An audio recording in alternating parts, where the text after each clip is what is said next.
देखिए समझो बाबू, कल आपका तुगलक वंश का अंतिम शासक नासिरुद्दीन महमूद तुगलक, कौन था? नासिरुद्दीन मोहम्मद तुगलक, यही था। हल्ला नहीं करो। तो नासिरुद्दीन महमूद तुगलक के बाद वो अंतिम इस वंश का शासक होता है। उसके बाद देखिएगा कि दिल्ली सल्तनत पर नए वंश का उदय होता है। उसको हम किस वंश के नाम से जानते हैं? सैयद वंश के नाम से। अब देखिएगा सैयद वंश कुछ ज्यादा मतलब दिल्ली सल्तनत में कुछ ज्यादा भी नहीं होता है। क्यों? क्योंकि इसमें उतना बड़ा शासक नहीं हो पाते हैं और इसका शासन पीरियड चलता है। लेकिन शासक जो इसमें हुआ वो सब शासक मोहम्मद बिन तुगलक, अलाउद्दीन खिलजी, फिरोज शाह तुगलक, इल्तुतमिश, बलबन, इस सब के तरफ खूब ज्यादा अपार नाम नहीं कर पाया। इस वजह से इस सब का इतिहास में सैयद वंश को बीच में दे दिया गया, क्योंकि बीच में आया था। इससे कुछ कम ही सवाल देखने को मिलता है। आपको 3 वंश पीछे पढ़ाए उससे ज्यादा मिलेगा। और इसके ठीक आगे एक वंश और पढ़ाएंगे जो लास्ट होगा, लोधी वंश। कौन पढ़ाएंगे बाबू? लोधी वंश। तो यही आपका पीछे और आगे याद रखना, समझिए, हला नहीं करो। तो देखिए सैयद वंश में जब अब इसका उदय हुआ, तो इसका उदय होने से समझिए सैयद वंश का उदय हुआ किसके बाद? तुगलक वंश के बाद। तो सैयद वंश का उदय कैसे हुआ? तो सैयद वंश का स्थापना किया था खिज्र खां। कौन किया था? खिज्र खां। अब इसके थोड़ा पीछे जाइए, खिज्र खां के पीछे देखो, आप समझो खिज्र खां जब शासक था तो खिज्र खां एक छोटा सा प्रांत का राजा हुआ करता था, ठीक ना? हाँ, समझो पंजाब प्रांत या सिंध प्रांत सब फटा हुआ था, तो उसका राजा हुआ करता था छोटे सा एरिया का। तो उसी के समय में क्या हुआ कि तैमूर लंग जो था, तैमूर लंग तुर्क मुसलमान था, मतलब उस एरिया का था। तो वो क्या किया कि भारत पे धावा बोल दिया, मतलब भारत पे आक्रमण कर दिया। तो जब भारत पे आक्रमण कर दिया तो तैमूर लंग का स्थिति कुछ कमजोर पड़ गया था। तो तैमूर लंग को मतलब ये क्या किया, खिज्र खां उसको सहायता किया गया, चले चले कोई दिक्कत ना, हम आपके साथ हैं। समझे? कौन? खिज्र खां। तो खिज्र खां तैमूर लंग के लिए क्या हो गया? अच्छा साबित हो गया। क्यों? क्योंकि भारत पे आक्रमण के क्रम में इसको क्या कर दिया? सहायता कर दिया। तो सहायता करने के वजह से क्या होता है आपका कि तैमूर लंग इस युद्ध में, मतलब तैमूर लंग इस युद्ध में क्या होता है, इसको हेल्प करता है। तैमूर लंग को हेल्प करता है कौन? खिज्र खां। तो खिज्र खां के हेल्प करने से बहुत ज्यादा खुश हो जाता है तैमूर लंग। और तैमूर लंग क्या करता है कि भारत के कुछ एरिया को, अब जो सिंध से सटा हुआ एरिया रहता है, उत्तर भारत का ज्यादातर एरिया हड़प लेता है दिल्ली को छोड़ के। मतलब जम्मू कश्मीर का एरिया सब हो गया उधर। उसके बाद देखिएगा पाकिस्तान का एरिया हो गया। उसके बाद देखिए पंजाब का एरिया होगा। इस सब पे कौन अधिकार कर लेता है? आपका तैमूर लंग। कौन करता है? तैमूर लंग। किसके सहायता से? तो खिज्र खां के सहायता से। समझ में आ गया? तो खिज्र खां इससे बहुत प्रभावित होता है। लेकिन तैमूर लंग जब उस एरिया को जीत लेता है तो ये बेचारा क्या कहता है, खिज्र खां कहता है, अब देखो भैया, हम तो मेरा मकसद था यहाँ से धन लूटना, धन तो हम लूट ही लिए है, लेकिन जो प्रांत जो हम हड़प लिए इस पे शासन कौन रहेगा? तो खिज्र खां का है, हम तो पहले से यहाँ सही थे, इस पर हम शासन करेंगे, आप देना दीजिए। तो इस तैमूर लंग कहता है, बात तो सही कहता है, आपको हेल्प भी हमको बहुत किया, तो एक काम करो, हम जहाँ से आए थे वहाँ वापस चले जाते हैं, अब बाकी जो एरिया बच गया उस पर तुम शासन करो, तुम्हारा मन होगा ना तो अगलो बगलो के एरिया पर आक्रमण करके हड़प लेना, कोई दिक्कत नहीं है। कौन कहा? तैमूर लंग। किसको कहा? खिज्र खां को कहा। तो खिज्र खां इस बात से खुश हो गया, कहता ठीक है कहा। तो तैमूर लंग चला गया कहाँ? जहां से आता था। जब तैमूर लंग वापस चला गया बाबू, तो समझिए तो किसके हाथ में सत्ता आ गया पूरे का? खिज्र खां के। तो खिज्र खां के हाथ में जब सत्ता आ गया तो खिज्र खां छोटा सा राजा था, अब धीरे धीरे कैसा हो गया? बड़ा राजा। अब देखिए उस समय में क्या हो गया था कि नासिरुद्दीन महमूद तुगलक मर गया था। नासिरुद्दीन महमूद तुगलक की मृत्यु के बाद दिल्ली का कुछ दिनों के लिए शासक बन गया था दौलत खां लोधी। कौन बन गया था? दौलत खां लोधी। आप आगे जाके देखिएगा तो इब्राहिम लोधी का इच्छा होता है। अब देखिए दौलत खां लोधी जब इस गद्दी पर बैठा हुआ था, शासन कर रहा था, तो उसी समय में क्या करता है, खिज्र खां उस पर धावा बोल देता है। किस पे? दौलत खां लोधी। दौलत खां लोधी से दिल्ली को हड़प लेता है। क्या करता है? हड़प लेता है। तब जाके देखिएगा इतना करने के बाद खिज्र खां अपने एक नए वंश का स्थापना करता है दिल्ली पे, जिसका हम क्या नाम जानते हैं? सैयद वंश। तो इसके पीछे का कहानी अब समझ में आ गया कि कैसे कैसे हुआ? समझ में आया ना?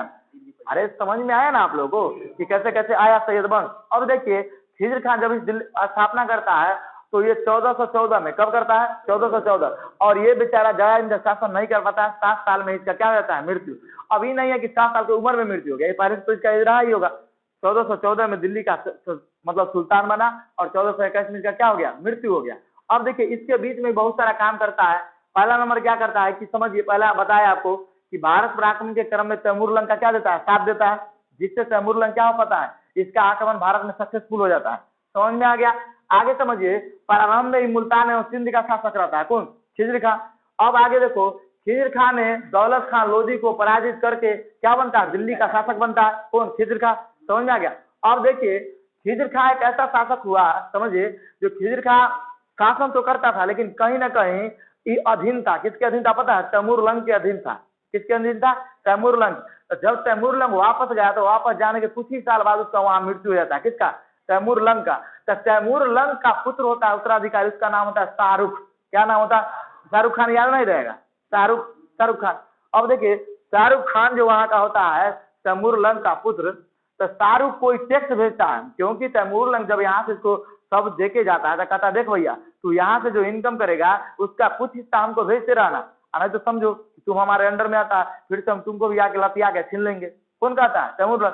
तो तैमूरलंग का ये बात अच्छा से बुझता समझता है, इसलिए उसको बराबर कर भेजा करता है। कौन, खिज्र का। तो आपसे क्वेश्चन फिर पूछेगा कि वह कौन शासक था जिसने जो तैमूरलंग को बराबर कर भेजा करता था, या तैमूरलंग के पुत्र शाहरुख को कर भेजा करता था, तो कौन था, खिज्र खां। समझ में आ गया। अब यहाँ से समझिए तो खिज्र खां शाहरुख को और उसके वो जब तक पिता उसका जिंदा था उसको कर भेजा करता था। उसका देखिए ये एक ऐसा शासक हुआ जो अपने आप को स्वतंत्र घोषित नहीं कर पाता था। मतलब ये नहीं कहा पाता था कि हम दिल्ली सल्तनत के एकदम वास्तविक संस्थापक है। ये कहीं ना कहीं तैमूरलंग का उत्तराधिकारी बन के ही शासन किया। क्या किया, तैमूरलंग का उत्तराधिकारी बन के ही शासन किया। अब देखो समझो आगे, शासन चलाते समय कर शाहरुख को भेजा करता था। अब देखिए एक बात, खिज्र खां एक ऐसा शासक हुआ जो अपने आप को कभी भी सुल्तान का उपाधि नहीं दिया। ये नहीं कहा कि हम बहुत बड़ा सम्राट है, हमको आओ अगरबत्ती जलाओ जय का बाबू तू, समझे, ये सब नहीं कहता था जनता को। ये अपने आप को रैयत आला, क्या होता है, रैयत आला, ये सुल्तान का उपाधि ना धारण करके रैयत आला की उपाधि से अपने आप को क्या रखा, खुद रखा। कौन, खिज्र खां। तो यहाँ तक के देखिएगा उसका देखिए ये एक ऐसा शासक था जो सबका सम्मान किया करता था। तो इसके पहले जो तुगलक वंश दिल्ली पर शासन कर रहा था, तुगलक, समझे में समझे, तुगलक, तो तुगलक का, उसके बाद देखिएगा तुगलक का, उसका तैमूरलंग का, उसका तैमूरलंग के बेटा शाहरुख का, इस तीनों का फिगर सिक्का पे बनवाता था। कौन, खिज्र खां। तो खिज्र खां सबका रिस्पेक्ट करता। देखिए पहला तो तैमूरलंग का करवे किया, दूसरा किसका किया, शाहरुख खां, और तीसरा किसका किया, शाहरुख खां। तो देखिए ये स्वभाव में इतना अच्छा था, जो दुश्मन था उसका भी मतलब सपोर्ट करता था, और जो नहीं था उसका भी। तो इस सब का सिक्का पे नाम देवता था अपना छोड़ के। बताइए ऐसा शासक था कौन, खिज्र खां। तो खिज्र खां से आपका इतना बहुत ज्यादा वीवीआई हो जाता है, आपको याद रखना है, ठीक ना। आगे समझिए, खिज्र खां के बाद दिल्ली सल्तनत का शासक बनता है इसका पुत्र मुबारक शाह। कौन बनता है बाबू, मुबारक शाह। तो मुबारक शाह जब दिल्ली सल्तनत का शासक बनता है तो ये 21 से लेकर 34 के बीच में शासन करता है। कितना से कितना बुआ, 21 से 34, 21 से 34 तक जो शासन करता है। तो देखिए हल्ला नहीं करो, अरे आप लोग काहे बीच में टपा टपा करते हैं। देखिए बेटा था मुबारक शाह। आगे देखिए अपने नाम का सिक्का तथा तुगलक को, देखिए जब मुबारक शाह गद्दी पर बैठा तो काहे खिज्र खां डरता था तुगलक से, तब ना उसका सिक्का पे नाम चढ़ा लेता। हटाओ इसको। तो ये क्या करता है, सिक्का पर से नाम हटवाया था किसका, शाहरुख खां, तैमूरलंग का, उसका तुगलकों का, तीनों का नाम हटाया था। आई का था और जो सिक्का छपेगा उस पर सिर्फ किसका नाम होगा, मुबारक शाह का, मतलब सिर्फ मेरा नाम होगा। तो उस सिक्का धरवाता है अपने नाम से, जिसको उसका देखिए मुबारक शाह अपने ही नाम से दिल्ली के आसपास में एक शहर बसाता है जिसको हम मुबारकाबाद के नाम से जानते हैं। क्या जानते हैं, मुबारकाबाद। समझे नहीं समझे। अब देखो मुस्लिम में वर्ड बहुत अच्छा है, मोहब्बत मुस्लिम का वर्ड है, समझे, मुबारक हो मुस्लिम का वर्ड है। मतलब जितना तुमको अच्छा वर्ड लगता है ज्यादातर किसका है, मुस्लिमों का है। फारसी होगा नहीं तो उर्दू होगा, समझे नहीं समझे। जाने मन किसका वर्ड है, उर्दू का, समझे कि नहीं समझे। ये सब है किसका, मतलब आशिक, समझे नहीं समझे। अच्छा लव किसका शब्द है, लव, हाँ लव उर्दू में नहीं मिलाना, लव है अंग्रेजी का, समझे नहीं समझे, इन्होंने मत हो जाइएगा। आगे समझिए तारीखे मुबारक शाही। अब देखो इसके दरबार में इसके दरबार में एक दरबार जाता था, वो एक पुस्तक लिखा था, मुबारक शाह की पूरा जीवनी लिख दिया था। कौन, उसका नाम था याहिया बिन अहमद सरहिंदी। क्या नाम था, याहिया बिन अहमद सरहिंदी। इसको बोल सकते हैं याहिया बिन सरहिंदी भी बोल सकते हैं। अब देखो समझो याहिया बिन अहमद सरहिंदी बाबू तारीख मुबारक शाही आपका बहुत ही वीवीआई पुस्तक है, आपको याद रखना है, समझे। इस वंश को जो हम लास्ट करेंगे तो आपको बता देंगे कि आपको कौन याद रखना है एग्जाम के लिए और किसको भूल जाना है पूरी तरह से, समझे ना। हाँ टिक लगा देंगे, पूरा बिसर जाना है, उसको याद नहीं रखना है जिसको नहीं बोलेंगे। आप जो बोल देंगे उतने पूछेगा। आगे देखिए कभी कभी कुछ एक्स्ट्रा पूछ देता है। हला नहीं करो बाबू। देखिए मुबारक शाह को मार दिया था वहां का एक था सिद्धराज। कौन था? सिद्धराज। इसी के क्या बोले? हाँ सिद्धपाल। कौन मारा था? सिद्धपाल। तो इसके दरबार में ही रहने वाला एक था सिद्धपाल, जो क्या कर दिया था? मुबारक शाह को मार दिया था, सर कलम कर दिया था। अब जब मुबारक शाह मर गया तो मुबारक शाह के साथ ही घटना हुआ कि मुबारक शाह का कोई अपना पुत्र नहीं था। क्या था? कोई अपना पुत्र नहीं था। तो मुबारक शाह का जब अपना कोई पुत्र नहीं था तो भाई उत्तराधिकारी कौन बनेगा? तो उत्तराधिकारी कोई ना कोई खानदान से न बनेगा। तो मुबारक शाह का एक भाई था, उसका बेटा था, उसी को उत्तराधिकारी अगला बनाएगा, जिसको मोहम्मद शाह के नाम से जानते हैं। क्या जानते हैं? मोहम्मद शाह। अब देखिए तो मोहम्मद शाह जब ये बना, इसका तो मोहम्मद शाह मुबारक शाह का क्या होगा? भतीजा होगा, क्योंकि भाई का बेटा था।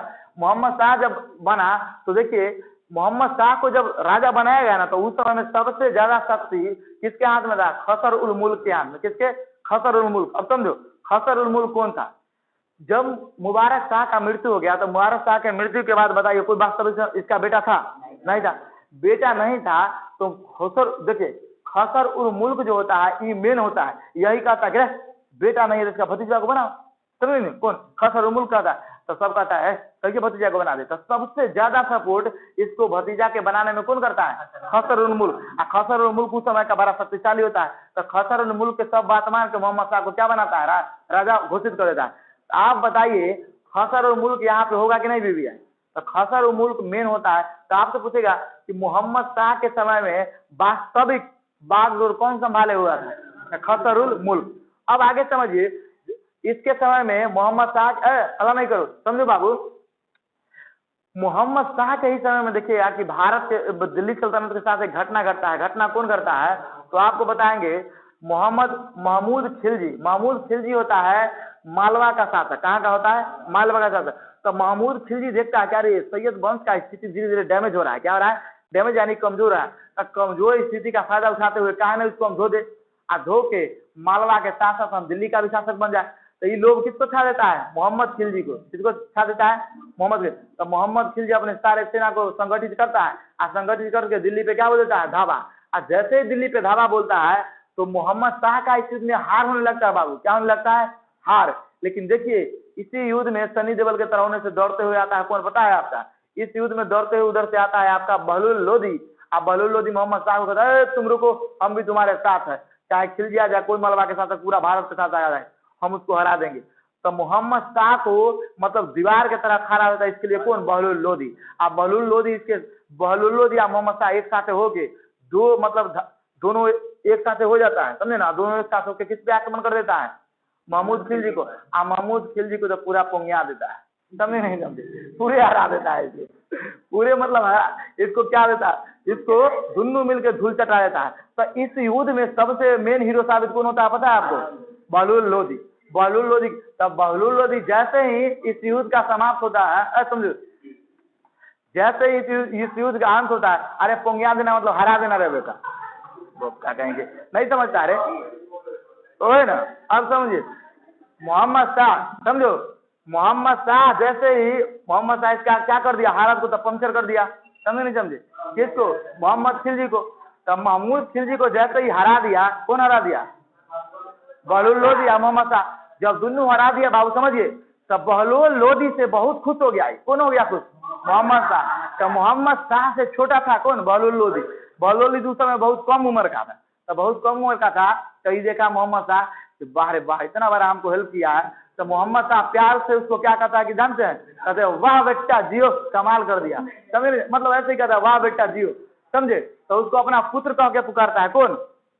मोहम्मद शाह। तो मोहम्मद शाह जब इसको पुत्र कह के पुकारता है तो देखिए आगे जाके मोहम्मद शाह का भी मृत्यु हो जाता है। अभी बताइए धरती पर सब अमर होने के लिए आया, पता है कि सबको आईना बिहार मरना है, समझे नहीं समझे?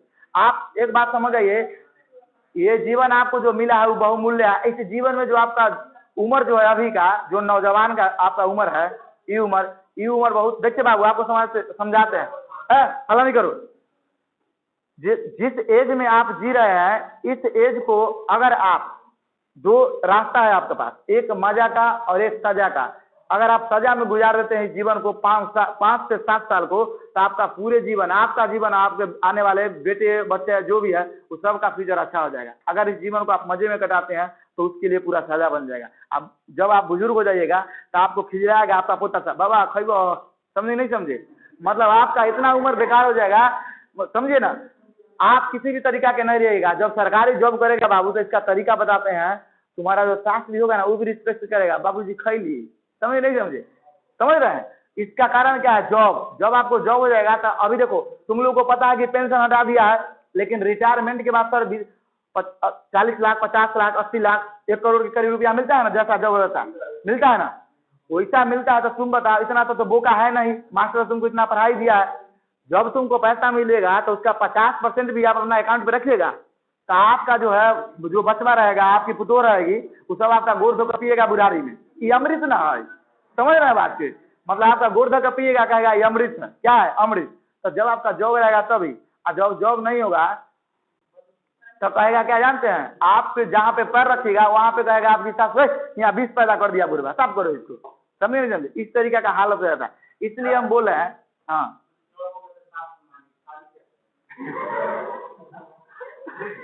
देख समझो, तो वही बात है आपका, तो जॉब का इतना इम्पोर्टेंस होता है। देखिए समझिए, देखिए हल्ला नहीं करो, देखो समझो, आप जब तक के बेरोजगार है ना, जब तक के बेरोजगार है तब तक के दुनिया आप पर उंगली उठाएगा। आप किसी भी तरीका से जॉब कर लीजिए। आप पीछे क्या किए थे, देखो हम लोग अच्छा बात बताते हैं, तुमको जितना गलती करना है कर दो, जब जॉब तुमको हो जाएगा ना, तो जो आदमी तुमको अभी बोल रहा है कि फलाना के बेटा तो पागल है, आगे जाकर हे मजाक में ना पागल बोलिए, तो सबसे निम्न रहेगा। स्टेटमेंट चेंज करते समय आदमी को, मतलब आप अपने आप को बदलिए, दुनिया अपने आप बदल जाएगा, समझ रहे हैं। आप अपने आप को बदलिए, दुनिया अपने आप बदल जाएगा। ये रियल रूल है दुनिया का, समझो। हाँ समझो बुआ, बहुत हो गया। भतीजा इसका कौन था, मोहम्मद शाह। तो मोहम्मद शाह को हेल्प कौन किया था, बहलुल लोधी। अब देखो मोहम्मद हल्ला नहीं करिए, मोहम्मद शाह के मृत्यु के बाद अलाउद्दीन आलम शाह सैयद वंश का अंतिम शासक बनता है। कौन बनता है, अलाउद्दीन आलम शाह। तो अब आप सोचिएगा कि सर जिस तरह हरेक को मार मार के अगला वंश आया था, इसको भी मारेगा? नहीं, यहाँ पे वो कहानी है, समझो। जब अलाउद्दीन आलम शाह गद्दी पर बैठता है तो अलाउद्दीन आलम शाह, समझिए बाबू, अलाउद्दीन आलम शाह जब गद्दी पर बैठता है ना, इसको दिल्ली में मन नहीं लगता। क्या होता है, दिल्ली में मन नहीं लगता। तो दिल्ली में मन नहीं लगने के कारण है, सब यहाँ ध्यान दो, अलाउद्दीन आलम शाह मोहम्मद शाह का पुत्र होता है। इसके मरने के बाद कौन बनेगा, अलाउद्दीन आलम शाह। तो अलाउद्दीन आलम शाह और बहलुल लोधी दोनों साथ में रहता है। क्यों साथ में रहता है, आप याद कीजिए, क्योंकि मोहम्मद शाह को तो साथ दिया था, इस वजह से दोनों साथ रहता है। तो अलाउद्दीन आलम शाह को दिल्ली में मन ही नहीं लगता। तो मन नहीं लगने की वजह से क्या करता है, ये कहता है बहलुल लोधी को, काम कीजिए आप कुछ दिन ना दिल्ली का शासन व्यवस्था देखिए, हम बदायूं से तनिक घूम के आते हैं, वहाँ के हवा पानी खा के आते हैं। और जब भी बदायूं जाता है वहाँ के गवर्नर बन के, तो वहाँ पे इसको मन लग जाता है। तो वहाँ से गुप्तचर को भेजवाता है, कहता है कि जा बहलुल लोधी को कह दियो कि अब दिल्ली वो रहते हमारा नहीं, मतलब दिल्ली से। कौन कहता है, अलाउद्दीन आलम शाह। अलाउद्दीन आलम शाह बाबू बदायूं में रह जाता है। अब बदायूं में रहने के बाद इसका आगे जाके मृत्यु होता है। उसके बाद बहलुल लोधी क्या करता है कि अपने नाम से दिल्ली सल्तनत में एक नए वंश का उदय करता है, जिसको हम किस वंश के नाम से जानते हैं, लोधी वंश के नाम से। और तब जाके लोधी वंश आता है। अब देखो तुमसे दो सवाल अच्छा बताते हैं तुमको, समझो। सैयद वंश जब आया तो सैयद वंश के पहले जितना भी मुस्लिम शासक किया वो सब था सुन्नी को मानने वाला। किसको मानने वाला था, सुन्नी को। किसको मानने वाला था बाबू, इससे पहले सब था सुन्नी, हाँ सुन्नी। अब देखिए जब सैयद वंश आया तो ये किसको माना, शिया को। किसको, शिया को। तो तुमसे क्वेश्चन ये भी पूछ सकता है कि समझिए दिल्ली सल्तनत का वो कौन अरे नहीं बताया था आपको, शिया सुन्नी दो मुस्लिम धर्म होता है, समझिए। जैसे अरे यहाँ समझो, बौद्ध धर्म में महायान हीनयान होता है ना, जैन धर्म में श्वेतांबर दिगंबर होता है ना, उसी तरीका से होता है आपका एक सुन्नी। अरे क्या होता है, शिया। सुन्नी हम उसको कहते हैं जो पैगंबर साहब के कथन पर चलता है ना बाबू। और शिया हम उसको कहते हैं जो पैगंबर मोहम्मद साहब के दामाद जो अली था उसके कथन पर चलता है, उसको क्या कहते हैं, शिया। तो शिया को मानने वाला कौन था, सैयद। अब एक और बात समझो, तो आपसे पहला क्वेश्चन पूछेगा कि दिल्ली सल्तनत में जितना भी मुस्लिम शासन किया उसमें शिया को मानने वाला कौन था, तो सैयद। आगे समझिए, जब बहलुल लोधी इस वंश का स्थापना किया था, बहलुल लोधी के बाद देखिएगा बहलुल लोधी प्रथम शासक होता है जो अफगानी होता है। कैसे होता है, अफगानी। क्या होता है, अफगानी। इससे पहले सब था तुर्क, तुर्क था या कुछ और था, लेकिन ये क्या होता है अफगानी। तो आपसे फिर क्वेश्चन पूछेगा कि लोधी वंश जो दिल्ली पर आया वो किस तरीका का था, तो अफगानी था। कैसा था? अफगानी। अब इसका आप लोग भी स्क्रीनशॉट ले लीजिए। चलिए